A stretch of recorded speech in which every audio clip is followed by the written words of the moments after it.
안녕하세요. 아이의 미래를 바꾸는 아미쌤 김성원입니다.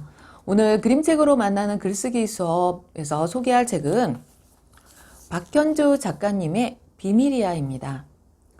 자, 작년에 코로나를 맞이하게 되면서 학교에 등교하는 날도 많이 줄어들고 집에서 생활하는 그런 시간들이 많았습니다. 아이들과 온라인 수업이나 줌 수업을 진행하면서 소개했던 책이기도 한데요. 아이들의 답답한 마음도 풀고 상상의 나래를 펴면서 글쓰기 하기 좋은 그런 책이기 때문에 오늘 소개하고자 합니다. 표지를 살펴보게 되면 아이들이 많은 동물들 틈에서 행복하게 도란도란 이야기를 나누고 있고 별똥별이 떨어지는 밤하늘을 보면서 무슨 이야기를 나눈지 많이 궁금하기도 하답니다. 그리고 제목을 보면서 도대체 무엇이 비밀일까? 이런 궁금증을 유발하기 때문에 아이들과 이야기를 나누면 많은 이야기거리가 튀어나와서 책 읽기 하면서도 재미있게 전개할 수 있는 그런 책이기도 하죠. 이 비밀이야는 표면적으로 보면 아이들이 어떤 동물을 키울까 이런 고민을 하는 대화가 나오기도 하는데요. 코로나 시대에 다룰 만한 그런 적합한 그런 요소를 가지고 있는 책이기도 하답니다. 집에 있으면서 아이들이 스마트기기, TV나 게임기, 그 다음에 스마트폰에 많이 노출되어서 부모님이 많이 걱정하시기도 하는데요. 여기 나오는 남매 이야기를 살펴보면 이 남매도 처음에는 TV와 스마트폰을 가지고 정말 영혼이 없는 대화라고 하는 그런 대화를 나누고 있습니다. 그런데 왜 비밀인가? 그럼 책을 하나하나 살펴보면서 이야기 속으로 들어가 보도록 하겠습니다. 책 속지를 보면 처음 날씨가 비 오는 장면이고 창을 통해서 보여지는 두 아이의 모습은 한 아이는 TV를 보고 있는 것 같고 한 아이는 정수리 부분만 보이고 있어요. 도대체 무엇을 하고 있을까 궁금하시겠죠? 자, 이렇게 속지 안에 첫 장면도 보면 TV와 스마트폰을 이렇게 상징적으로 보여주면서 이야기를 나누라고 맹시를 하고 있는 모습도 보입니다. 자, 첫 장면으로 계속 방 안의 모습, 집 안의 모습이 보이고 있는데요. 한 아이는 TV를 보고 있고요. 한 아이는 누나는 지금 스마트폰을 하면서 두 아이들이 대화를 하고 있습니다. 대화라고 하면 정말 사람이 얼굴을 보면서 서로 마주보고 이야기를 주고받는 것이 대화이긴 한데요.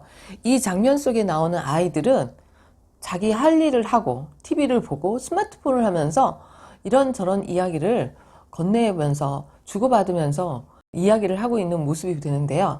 이 대화 속에는 계속 부정적인 언어가 나오고 있습니다. 남동생이 TV를 보면서 강아지가 나오니까요. 누나에게 이런 말을 건넵니다. 누나, 내 친구네 강아지 되게 귀엽더라.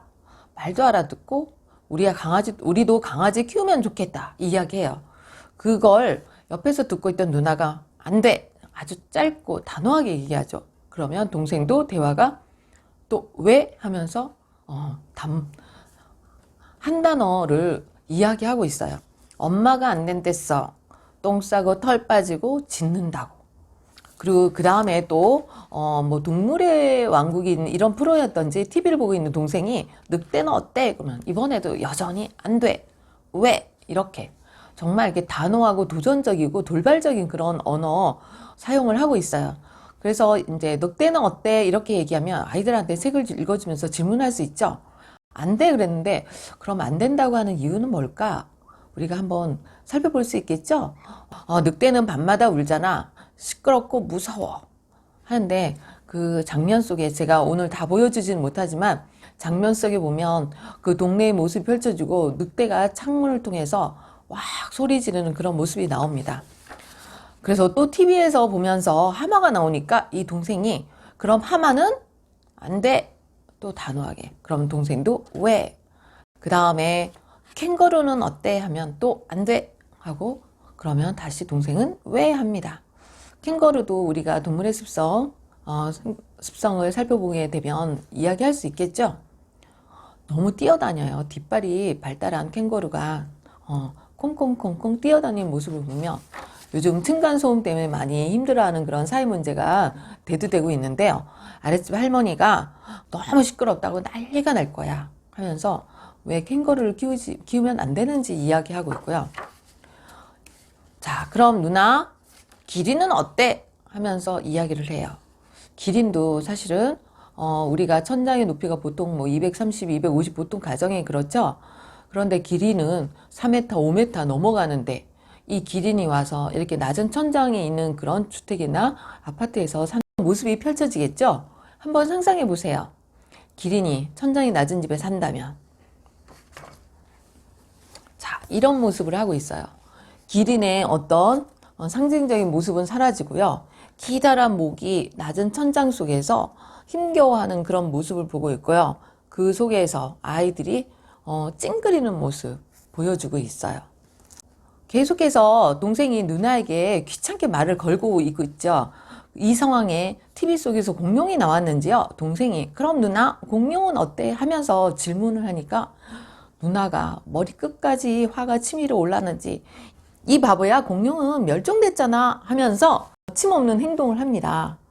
자, 동생을 꽝 하고 때리는 모습이 나와요. 조마조마했던 둘 사이의 대화 속에 폭발하는 장면이 나오는 거죠.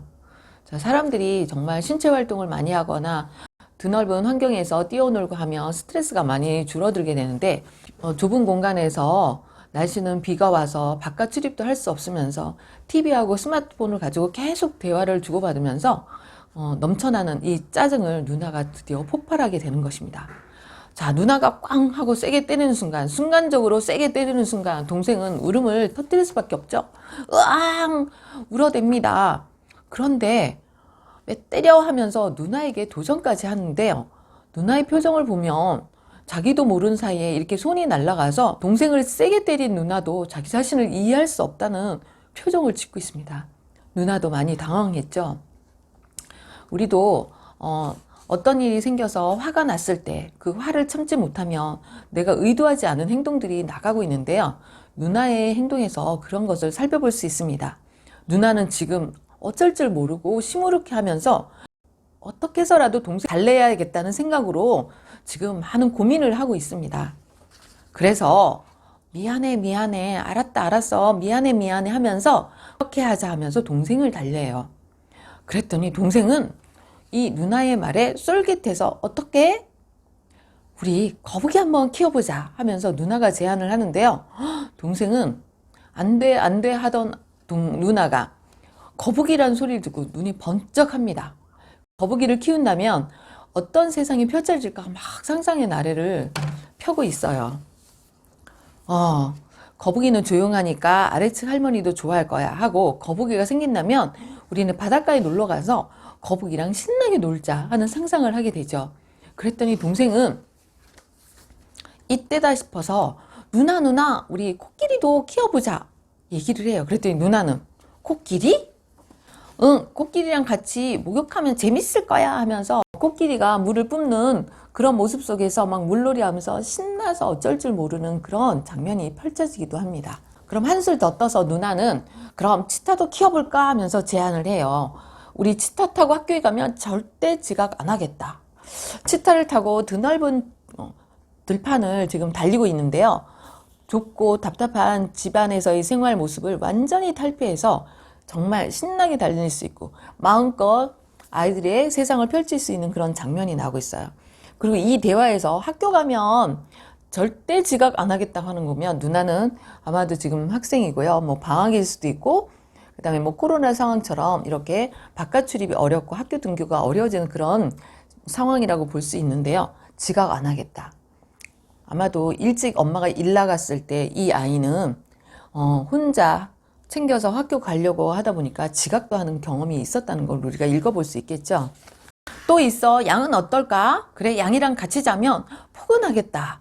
당연하지. 밖에서 별 보며 자도 하나도 안 추울 걸 하면서 그 포지에 보였던 그런 장면들을 아이들이 막 상상을 하고 있어요. 아까 키우지 못했던 하마, 기린, 강아지 이런 친구들도 다 불러내서 함께 누워서 드런드런 이야기를 하고 있는데요. 그런데 누나 하면서 현실적인 고민에 빠지게 되는데요. 거북이랑 코끼리랑 치타랑 양이랑 같이 사는 거 엄마가 허락해 줄까? 아이들이 뭔가 하고 싶을 때 부모님의 허락을 받게 되잖아요. 그럴 때 많이 두려워하기도 해요. 엄마가 허락 안 하면 정말 자기가 하고 싶은 걸 할 수 없게 되잖아요. 아니, 허락 안 할걸? 그럼 어떡해? 그랬더니 누나가 하는 말이 비밀로 해야지 하는 말을 하고 있어요. 우리가 표지에서 말하고자 하는 이 비밀이 이 많은 동물을 키우고 재미있게 놀려고 했는데요. 신나게 놀 수 있다고 생각했는데 엄마가 정말 이걸 허락할까가 문제였잖아요. 그래서 누나랑 아이는 비밀이야, 비밀로 하자고 서로 이야기를 나눕니다.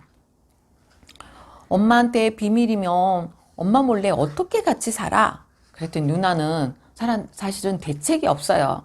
나도 몰라. 그건 함께 생각해보자 하면서 여지를 남겨두고 동생하고 이야기를 나누고 있습니다. 처음 장면에서 보면 TV 보거나 스마트폰을 하는 두 아이가 서로 여러 가지 동물을 키우겠다고 하면서 상상의 나래를 펴고요. 이 동물을 어떻게 키웠으면 좋을까 고민하면서 둘만의 세계로 빠지면서 비밀까지 생기는 그런 사이로 바뀌었다는 것입니다. 여러분, 비밀하면 어떤 사이에서 나누는 이야기일까요? 길거리에 지나가거나 아무 관계가 없는 사람하고는 비밀을 나누지 않죠. 주로 가까운 사람, 친구에게 그 둘만의 어떤 소통의 도구로 비밀을 주고 나누는데요. 이 아이들이 비밀을 나누면서 아주 행복한 그런 시간을 보내고 둘 사이가 더욱 돈독해진 이야기를 볼 수 있게 되는 책이 이 비밀이야라는 책입니다. 마지막 이제 속지를 보게 되면 비 오는 장면은 똑같지만 아까 TV를 보고 있는 동생의 모습과 정수리 부분만 게임하느라고 정수리 부분만 보여주는 누나의 모습은 사라지고 넓은 초원으로 아이들이 상상의 나래를 펴고 있다는 것을 보여주고 있습니다. 오늘은 박현주 선생님이 비밀이야라는 책을 읽어보았는데요. 아이들과 이야기할 때는요. 표지를 이야기해보면 아이들이 다양한 이야기를 하고 있습니다. 이 두 사이는 어떤 관계일까? 이 동물들은 왜 여기 있고요? 지금 밤일까? 그 다음에 비밀은 무슨 비밀일까? 이렇게 궁금해하는 내용을 이야기하고 있습니다. 그리고 책 속에서 누나 기린을 키워볼까? 하마를 키워볼까? 늑대를 키워볼까? 이런 이야기를 하게 되잖아요. 여러분도 만약 동물을 키운다면 어떤 동물을 키우고 싶은지 이야기해 볼 수도 있고요. 왜 나는 그 동물을 키울 수 있는지 이유도 이야기해 보고 그 동물과 함께 생활한다면 어떤 일을 꼭 하고 싶은지 책 속에는 치타를 타고 막 드넓은 들판을 달리기도 하고 코끼리와 함께 생활하면서 코끼리가 품어대는 그런 물 가지고 물놀이 하는 장면 여러 장면들이 나오는데요. 무엇을 하고 싶은지도 정리해보면 좋을 것 같고 만약에 엄마가 안 된다고 했을 때 나는 어떻게 해야 될까? 어떤 말로 설득을 할까? 한번 전략을 세우는 그런 좋은 시간도 만들어 볼 수 있는 책이 비밀이야라는 책입니다. 코로나 시기로 학교 등교하는 시간도 줄어들고 집안에서 생활하는 시간이 많다 보니까 스마트 기기 때문에 부모님과 아이들 사이에서 많은 문제로 갈등을 겪고 있는 부분도 많이 있는데요. 이 책을 읽으면서 자연스럽게 스마트 기기가 가져오는 그 대화의 단절, 또 스마트 기기가 사라진다면 어떻게 우리는 생활할까? 아마도 소통의 시간을 많이 가지고 정말 얼굴을 보면서 서로에게 관심을 가져주면서 대화할 수 있는 그런 기틀을 마련하는 책이라서 여러분이 꼭 읽어보셨으면 좋겠습니다. 오늘은 박현주 작가님의 비밀이야를 소개해 드렸는데요. 꼭 블로그에 가서 학습지로 여러분의 이야기를 나눠보고 일기장이나 독서 노트에 꼭 정리를 해서 글쓰기를 꼭 하도록 합니다. 오늘 이야기를 들으시고요. 도움이 되셨다면 구독과 좋아요 꼭 눌러주세요. 감사합니다.